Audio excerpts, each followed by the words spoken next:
here, boy. Here you go, boy.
That's fine.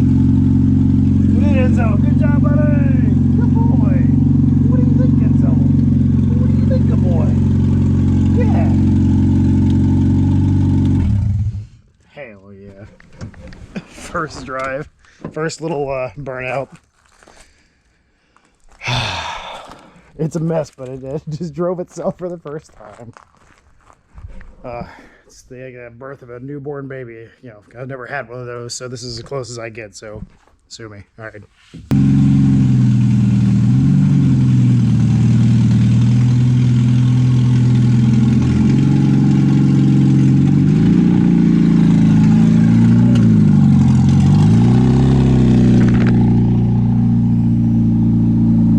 There we have a running, driving, moving CRX.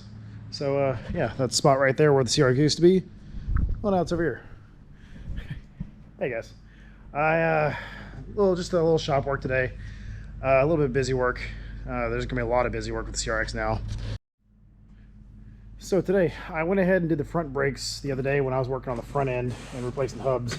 Today I'm going to work on the back brakes and put these wave specs on the back. I was just doing some fine tuning to the handbrake. It was a little bit tight whenever I'd bolted down, and what I figured out that I need to do is I need to bend this bracket up because it's actually coming in contact with the S1 arm. And I'm not sure if they talked about that in any of their install stuff, but I know that I was having that e-brake cable mount, or that bracket right there was actually hitting the arm. It was actually making it kind of hard to mount the caliper back on. But now I've got it all situated and all back on. It's moving freely. You can see it's making some rub marks there when I first put it on to the black. Of course, that'll obviously all fade away after I do a little bit of driving, a little bit of racing. But there's a lot of like nuts and bolt checks I need to do. I need to go to the junkyard and I need to pull a bunch of nuts and bolts for all the suspension stuff. Just make sure I have extras. I don't have a captive nut on this side to hold that in, so literally just kind of holding in place in a lot of stuff. I actually need to pick up a set of adjustable upper control arms. I have an extra set from the wagon. I think they're probably in storage though. I know I have some around, just not here I don't think. And I gotta get some new, you can see this is not fully flushed down. There's no nut on the back side of this, so it's all just kind of hanging kind of loose right now. So I'm gonna do a little bit of cleanup on that.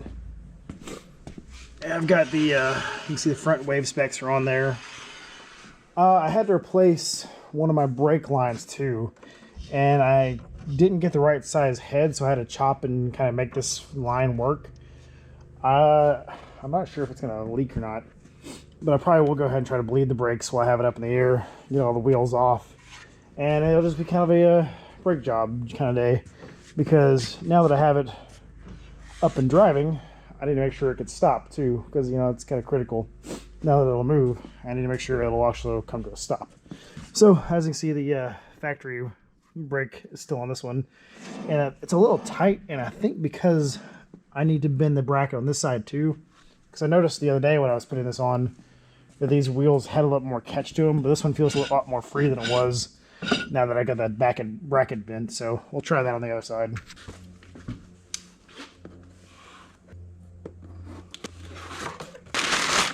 What do you think? So this is for you.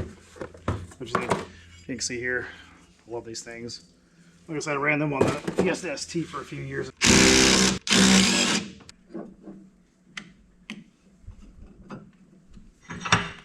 This is what I do with the last one. Just a small bend, just enough to kick it up off the control arm there.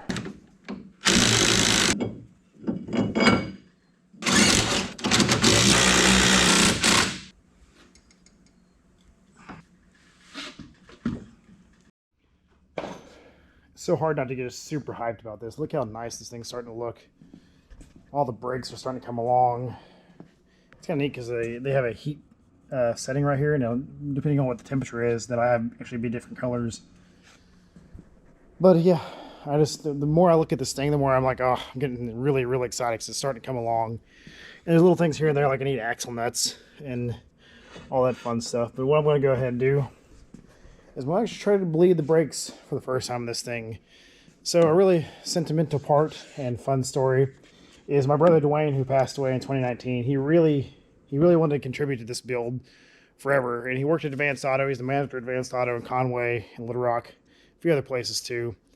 And he's like, "What do you need? What do you need? What do you need?" So he watched my videos. And he saw that this was cracked, my reservoir.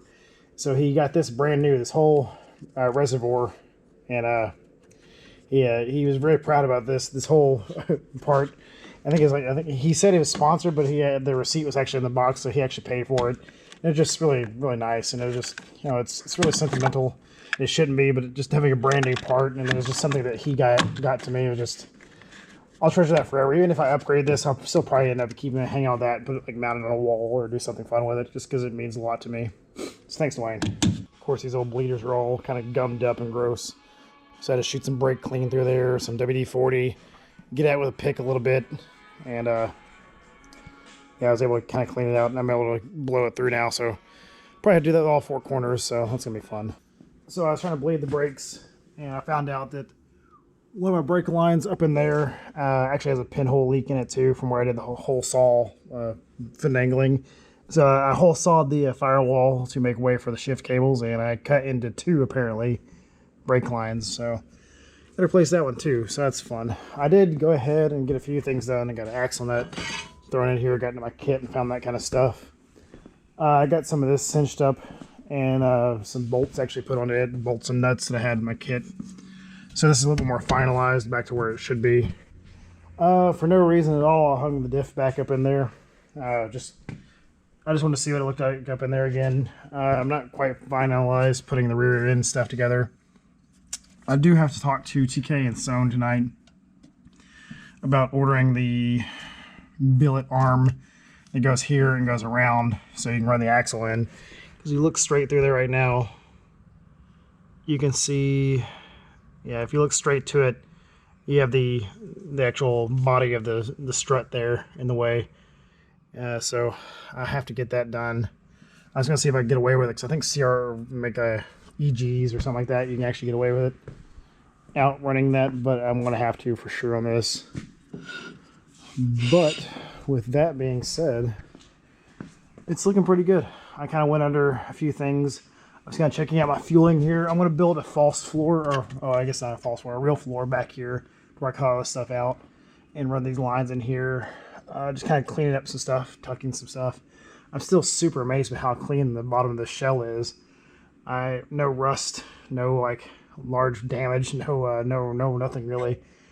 It's in really good shape, and I couldn't be more happy about that. All this stuff is looking good. All the transmission stuff, the half shaft. I do have a tear in that boot there, so I just throw in some sludge. So that's something. I did put some transmission fluid in here, some 10W30. Just kind of just going over everything. I really hadn't had a chance to have this thing in the lift in quite a while. So with it up, I'm just kind of checking everything out. But unfortunately, that's going to wrap it up for today. I wish there was more that I could do with it right now, but I'm just trying to work myself into a stopping spot. It's getting kind of late anyway, so Enzo and I are going to grab some dinner, and I will catch you guys in the next one. So we'll see you guys.